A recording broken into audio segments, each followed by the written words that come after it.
Bonjour à tous, on se retrouve là pour une vidéo méthodologie autour des cartes. Donc je vais répondre dans cette nouvelle série de vidéos aux questions que vous me posez, donc relatifs à comment est-ce qu'on fait pour faire des tirages, tirer les cartes, bref toutes les questions techniques que vous pouvez me poser par rapport à ça, et puis vous donner aussi quelques indications. Donc je me suis dit que j'allais commencer par le commencement et on va parler aujourd'hui des rituels, de savoir ce qui est vraiment nécessaire de faire ou pas avant de faire un tirage. Alors, dans les questions que vous m'avez posées, vous m'avez demandé s'il faut faire une prière avant chaque tirage. Alors, j'ai envie de dire absolument pas, et il n'y a non plus rien qui vous empêche de le faire si ça vous fait du bien. Voilà, il n'y a aucun rituel qui est absolument indispensable avant un tirage de cartes. La seule chose qui compte, c'est que vous mettiez en place le rituel qui est nécessaire pour que vous vous sentiez bien. Pour certains, ça va être faire rien de spécial, justement pour se sentir libre de tirer les cartes quand on en a envie et pas se mettre encore plus de discipline ou de contraintes. Et puis pour d'autres, ça va être justement le fait de mettre en place certains rituels plus ou moins longs, plus ou moins complexes, qui va permettre en fait de se concentrer, de vraiment se centrer sur le tirage, de faire un petit peu abstraction, soit de ce qu'il y a autour, soit de réussir à recentrer les pensées uniquement sur ce que vous allez faire. Et dans ce cas-là, c'est très bien d'en faire un. Donc j'ai envie de dire, la seule chose qui doit vous dicter comment est-ce que vous allez fonctionner pour faire vos rituels ou vos non-rituels, c'est votre personnalité, comment est-ce que vous fonctionnez et de quoi est-ce que vous avez besoin. Donc la question à vous poser, c'est qu'est-ce qui pour vous représente ce qui est important? Est-ce que c'est ce sentiment de liberté de dire je peux le faire quand je veux, où je veux, de n'importe quelle manière? Ou est-ce que c'est au contraire le fait d'avoir une pratique qui va vous permettre de vraiment vous centrer? Pour moi, la seule chose importante dans les rituels et la seule chose indispensable, c'est le non-jugement. Le non-jugement par rapport à votre vision des choses et par rapport à celle des autres. On peut échanger, on peut partager les idées, mais pour moi, la seule chose à ne pas faire, c'est de juger l'autre ou de critiquer l'autre parce que sa manière de faire va être différente de la vôtre. Voilà, donc après, la seule chose dont on ne peut pas se passer pour faire un tirage, c'est d'un jeu de cartes. Voilà, tout simplement. Pour moi, c'est la seule chose qui est indispensable. Un jeu qui va évidemment vous répondre et un jeu qui va vous parler, un jeu qui vous plaît ou un jeu qui représente ce que vous voulez vraiment travailler, bien évidemment. Mais c'est la seule obligation. Ensuite, au niveau des rituels que vous pouvez mettre en place.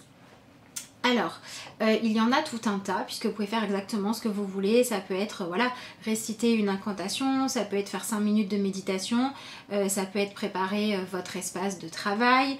Là, c'est vraiment à vous de voir. Il n'y a rien de particulier qui marche mieux qu'autre chose. Moi je sais que par exemple quand je commence à tirer les cartes, j'aime bien, j'ai toujours ma petite bougie allumée, mais c'est pareil, des fois c'est ce bougeoir, des fois c'est un autre, des fois il y en a une, des fois il y en a trois, des fois pendant que je tire les cartes elle s'éteint, si j'ai pas le temps de la rallumer tout de suite, voilà, elle restera quelques instants sans être allumée. Voilà, ça c'est mon petit truc à moi, mais c'est parce que j'aime bien ça, parce que pour moi c'est une manière de me dire que je me connecte à la lumière, c'est une manière de matérialiser cette intention là. Mais maintenant si je dois tirer les cartes, que je suis pas chez moi ou que voilà, pour une raison ou pour une autre je peux pas allumer de bougie, je vais quand même voilà, me dire que je choisis de me connecter à la lumière et puis faire mon tirage normalement. Pareil, on entend souvent dire que pour pouvoir tirer les cartes, il faut être dans un endroit calme, dans un endroit où on ne va pas vous déranger. Alors j'ai envie de dire effectivement c'est idéal parce que vous êtes au calme, parce qu'il n'y a rien qui vient parasiter autour. Maintenant si vous habitez dans une maison où il y a 40 000 personnes ou que quand vous êtes chez vous, vous n'avez pas le temps, que vous le faites au café du coin ou pendant la pause déjeuner, si vous arrivez à faire abstraction de ce qu'il y a autour, que ça ne vous perturbe pas, que ça ne vous empêche pas de vous concentrer, c'est bon.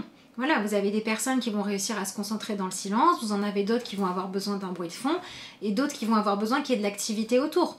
Donc ça c'est pareil, pour moi ce n'est pas vrai de dire que c'est indispensable d'être au calme. Encore une fois, il faut simplement se mettre dans les conditions qui à vous vont vous permettre de vous centrer sur votre tirage. C'est tout. Voilà, donc les cartes, pour que ça puisse fonctionner, il faut simplement être en accord avec soi-même et faire ce qui nous correspond. Donc voilà, on peut éventuellement allumer une bougie, il y en a qui allument de l'encens, il y en a qui vont purifier la pièce avant, il y en a donc qui vont parler d'une prière. Après, vous pouvez aussi vous faire accompagner de cristaux. Voilà, moi je sais que quand je tire les cartes, j'aime bien avoir mon petit cristal de roche avec moi, je l'ai souvent dans la main, parce que voilà, les pierres ont cette capacité de dégager une certaine énergie, de nous connecter à une certaine forme de, comment dire, j'ai envie de dire de magie, voilà, d'énergie. Mais c'est pareil, si je ne l'ai pas, je peux quand même tirer les cartes. Ça m'arrive aussi de le faire. C'est pour une question de confort personnel, pour une question aussi de matérialiser l'intention, et pourquoi pas, si le cristaux m'apporte quelque chose, je ne sais pas pourquoi je m'en priverai, mais c'est pas indispensable. Voilà, donc moi j'ai ces deux rituels là, et puis j'aime bien aussi une fois, souvent au début de la journée, voilà, prendre quelques instants pour visualiser que je suis connectée à la terre, que je suis connectée à mes guides, et puis demander aussi à être bien alignée. Mais voilà, pour ça j'ai mis en place mon propre petit rituel qui est le mien, qui est personnel, qui me prend à peu près 40 secondes. Voilà, et pareil, si j'ai pas le temps de le faire parce que je suis en retard ou parce que je ne sais quoi, bon ben tant pis. Mais voilà, si je peux le faire, je vais le faire parce que je préfère. Donc pour moi, les rituels, c'est vraiment une question de préférence qui n'a pas à être jugée et où personne n'a non plus à vous juger pour ce que vous faites et ce que vous ne faites pas, comment vous travaillez et comment vous ne travaillez pas avec vos cartes. Voilà, donc moi je vous dis, j'aime bien avoir ces petits rituels là parce que voilà, j'allume la bougie parce que pour moi ça matérialise la lumière, je prends mon cristal parce que c'est ce qui me permet d'avoir quelque chose de concret pour dire que je demande à avoir des pensées claires, à être vraiment connectée, etc. Mais c'est vraiment cette idée d'aller matérialiser l'intention, c'est rien d'indispensable. Donc voilà, donc pour moi, est-ce qu'il faut faire une prière avant chaque tirage pour revenir à la question qui m'a été posée? Pour moi, non. Maintenant, si vous en avez envie, pas de problème. Ensuite, on m'a aussi posé la question de savoir est-ce qu'il faut purifier les cartes et quand est-ce qu'il faut purifier les cartes. Alors là, je vais répondre exactement de la même manière. Je vais dire non, c'est pas une nécessité de purifier les cartes. Maintenant, si à un moment donné vous sentez que votre jeu ne vous répond plus comme avant, que vous n'avez plus la même connexion avec et que vous avez la sensation que le purifier, ça pourrait peut-être lui enlever certaines énergies négatives, ben, ne vous empêchez pas de le faire. Testez et puis vous verrez bien si pour vous ça change quelque chose ou pas.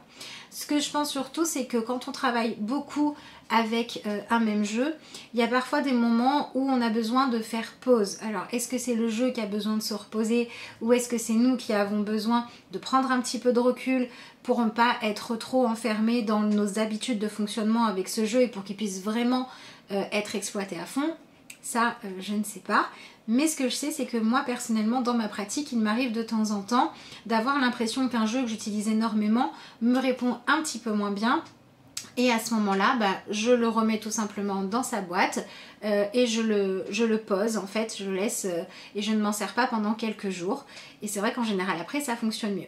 Alors, est-ce que c'est, comme je vous le disais, parce que c'est moi qui m'en suis tellement servi, que voilà, et je suis beaucoup chargée par rapport à ce jeu de toutes les manières dont je l'ai utilisé, que j'ai besoin d'aller exploiter autre chose pour y revenir après, ou est-ce que le jeu a vraiment besoin de se reposer? Je ne sais pas, mais ce que je sais, c'est que pour moi, ça fonctionne.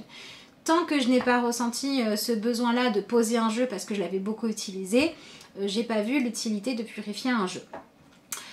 Donc ça c'est pareil, si vous avez envie de mettre en place un rituel pour purifier vos jeux parce que vous avez le sentiment que c'est plus respectueux envers le jeu ou parce que ça vous permet par exemple de couper après chaque utilisation en disant voilà je repars sur quelque chose de neutre, la prochaine fois je ne serai pas influencée, faites-le. Maintenant si vous enchaînez 3 tirages avec votre jeu, que simplement vous le remélangez, vous le rebrassez, c'est largement suffisant. Ce qui compte, c'est qu'au moment où vous posez votre question, votre intention, à ce moment-là, vous soyez en train de brasser le jeu pour vraiment mettre l'énergie de votre question sur le jeu à ce moment-là. À partir du moment où le tirage est fini, où vous rangez le jeu, bah, le tirage est terminé.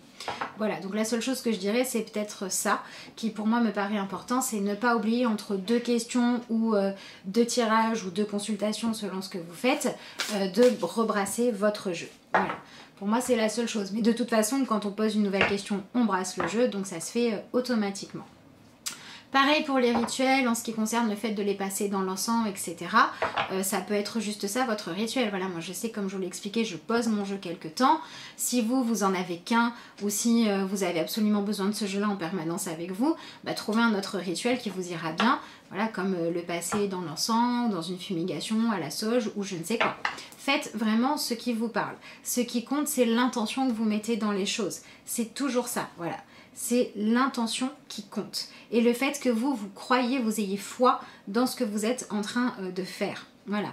Les énergies, elles sont subtiles, elles sont mouvement, elles sont création. Alors, il y a plein d'énergies différentes qui existent au travers des encens, des lumières, des cristaux, des intentions qu'on va simplement poser, des visualisations qu'on va faire. Donc, allez vous connecter à celle qui vous parle, à celle qui vous inspire. Les cartes n'en réclament pas plus une qu'une autre. Voilà. D'après moi, bien évidemment. Donc, voilà ce que je voulais vous dire par rapport aux cartes. Après, c'est pareil. Moi, j'aime bien, quand je reçois un nouveau jeu, faire une petite visualisation où je fais en sorte de prendre l'énergie peut-être un petit peu soit nocive, soit enfin qui n'est pas neutre parce que le jeu a été manipulé, a été transporté par je ne sais qui. Donc j'aime bien faire une visualisation où je vais imaginer que voilà, l'énergie qui n'appartient pas au jeu se place sous une forme d'espèce de fumée noire qui s'en va. Ensuite, je prends une énergie lumineuse dorée, je remets de la lumière pure et je choisis selon le jeu, selon mon intention, une énergie de couleur pour créer le lien que j'ai avec le jeu. Je le faisais pas au début et pourtant mes tirages marchaient très bien. Je sais que ça n'est pas du tout indispensable. C'est juste que j'aime bien le faire quand je reçois quelque chose de nouveau. Vraiment c'est comme une manière en fait d'accueillir le jeu. Alors je peux le faire aussi pour un livre, pour n'importe quoi qui a un petit intérêt pour moi. Et c'est vraiment ma manière d'être quelque part dans la gratitude de pouvoir travailler avec un nouveau jeu ou de recevoir quelque chose de nouveau et vraiment de lui faire une place et d'instaurer un vrai lien. Voilà, de dire celui-là c'est le mien, du coup il prend de la place. Donc moi je le fais vraiment avec cette intention de travailler avec quelque chose de pur, de me connecter vraiment à l'essence du jeu, de pourquoi je l'ai acheté et de travailler la gratitude. Donc si vous n'avez pas envie de faire ça, que vous prenez votre jeu, vous le déballez, vous commencez à vous en servir, il marchera très certainement aussi bien. Hein. Mais voilà, c'est pour ça, je vous dis, il n'y a rien d'indispensable. Maintenant, s'il y a certains de ces rituels qui vous parlent, n'hésitez pas à les tester. Si cela vous parle et que ça ne marche pas, continuez à en chercher d'autres. Si c'en est d'autres qui vous plaisent, faites-le. Pour moi, les rituels, ça doit juste vous apporter du bien-être, du confort et vous permettre de mettre en place quelque chose où ce que vous allez matérialiser comme condition, comme rituel, comme habitude, ça va correspondre à ce qui résonne juste en vous. Donc c'est pour ça que la dernière chose que je voulais vous dire par rapport aux rituels, c'est n'hésitez pas à les faire évoluer avec le temps, avec votre compréhension des choses et avec vos croyances qui évoluent. Voilà, peut-être que dans un premier temps, vous allez allumer une bougie, réciter une prière, faire brûler de l'encens, tamiser les lumières, attendre que personne soit là. Et puis un jour, vous ne pourrez pas faire une de ces étapes, vous verrez que ça fonctionne quand même. Et du coup, vous allez arrêter de faire cette étape-là. Et ça sera très bien comme ça parce que ça suivra le fil de votre évolution. Le travail qu'on fait avec les cartes, que ce soit plus dans l'aspect développement personnel ou plus dans l'aspect spiritualité, ça fait partie de notre cheminement, ça fait partie de ce que l'on expérimente et qui nous fait grandir. Donc c'est pas censé être quelque chose de figé qui n'évolue pas. Sinon ça voudrait dire que les choses doivent rester toujours telles qu'elles sont. Et c'est pas trop la philosophie qu'on cherche quand on va faire du travail avec les cartes. Donc voilà pour cette question là, je crois que j'ai répondu à toutes celles que j'avais prévues aujourd'hui. Je vérifie. Ah oui, non, je voulais vous répondre aussi à cette question là qui m'a été posée. Y a-t-il un moment dans la journée où les tirages sont plus révélateurs? Alors j'ai envie de dire oui et non, ou plutôt non et oui. Non, parce que les cartes elles fonctionnent tout le temps. Vous pouvez vous connecter à l'image de vos cartes tout le temps. Votre intuition elle n'est pas sur off à certains moments. Donc voilà, vous allez à n'importe quel moment prendre une carte, regarder le message, soit le message du bouquin, soit le message de la carte en intuition. Vous aurez toujours des réponses. Donc il n'y a pas de moments dans le sens où, voilà, par exemple, je sais pas moi, on va dire à midi il fait jamais nuit. Donc c'est comme ça, on peut pas chercher la nuit à midi, on peut pas dire de telle heure à telle heure ou tel jour c'est pas bon de tirer les oracles. Hein. Moi j'ai déjà tiré les oracles tous les jours de la semaine, je sais plus où c'est que j'avais vu ça aussi, il faut pas tirer les cartes le dimanche, les cartes se reposent le dimanche. Non, moi ça m'arrive plein de fois, c'est peut-être des fois même le seul moment que j'ai pour le faire pour moi. Si ça marchait pas ce jour-là, bah, ça serait un petit peu embêtant. C'est pas tout le temps comme ça, mais il y a des semaines où j'ai pas le temps du tout à d'autres moments. Heureusement que je peux travailler avec mes cartes le dimanche. Donc là c'est pareil, je veux dire, toutes les croyances comme ça qui en fait vous enferment, qui vous empêchent d'être libre, pour moi elles sont vraiment à mettre de côté, expérimenter. Si ça fonctionne pas, tant pis, mais si ça fonctionne, c'est bien. Voilà, donc pour moi, le jour, la nuit, le dimanche, les vacances, le soir, un jour où vous êtes plein de travail, ça fonctionne. Donc ça c'est le côté non, il n'y a pas de moment plus propice qu'un autre. Le côté oui, ça va être le fait de réussir à voir si dans l'instant présent où vous choisissez de tirer les cartes, vous êtes vraiment apte à le faire. Parfois, on peut être émotionnellement un petit peu bouleversé et puis on va pas forcément se sentir d'attaque pour se faire un tirage pour soi-même, par exemple.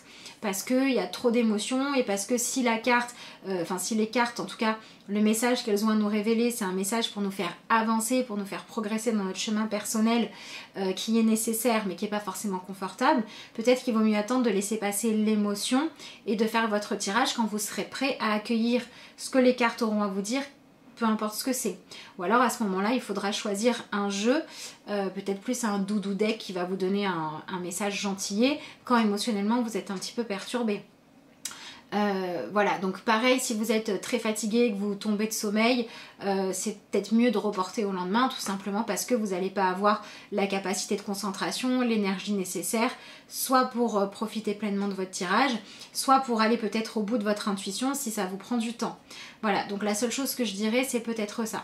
Peut-être de faire attention à être émotionnellement ouvert à accueillir ce que les cartes ont à vous dire. Et puis être dans un moment où votre forme physique vous permet de vraiment vous concentrer le temps nécessaire pour ça. Alors après c'est pareil, si vous vous dites voilà j'ai la forme, j'ai ce qu'il faut, vous faites votre tirage et puis au bout d'une demi-heure ou de 10 minutes vous êtes coupé par un événement imprévu, il suffit de laisser votre tirage de côté, c'est peut-être qu'il y avait autre chose qui vous a appelé à ce moment-là, ou peut-être que pour une raison que vous ne savez pas, il fallait faire une pause à ce moment-là. Donc laissez votre tirage et vous y reviendrez plus tard, c'est pas grave. À partir du moment où quand vous avez posé votre question et où vous avez fait votre tirage, vous étiez dans des bonnes conditions pour tirer les cartes, votre message il est vrai, il est juste. Donc c'est pas grave s'il faut y revenir un petit peu plus tard. Et puis rien ne vous empêchera à ce moment-là de compléter le tirage pour vous remettre dans l'énergie de l'instant présent. Voilà. Voilà pour cette première vidéo, donc je voulais vous parler des rituels et des pratiques et des obligations autour des cartes. Et vraiment pour moi le message c'est soyez libre de faire ce qui vous correspond et laissez chacun libre d'en faire de même. Voilà, si je devais juste parler d'une chose qu'il faut s'imposer dans les cartes, c'est vraiment le fait de ne pas dire aux autres il faut faire comme ça ou il faut surtout pas faire comme ça. Parce que personne ne doit être enfermé dans des croyances et encore moins quand ce sont celles de quelqu'un d'autre. Si vous avez des questions relatives à la méthodologie autour des cartes ou si vous souhaitez partager votre expérience par rapport à tout ça, n'hésitez pas à le faire dans les commentaires, à condition bien sûr qu'il soit respectueux et qu'il n'impose pas vos croyances. Je vous remercie d'avoir suivi cette vidéo et je vous dis à bientôt.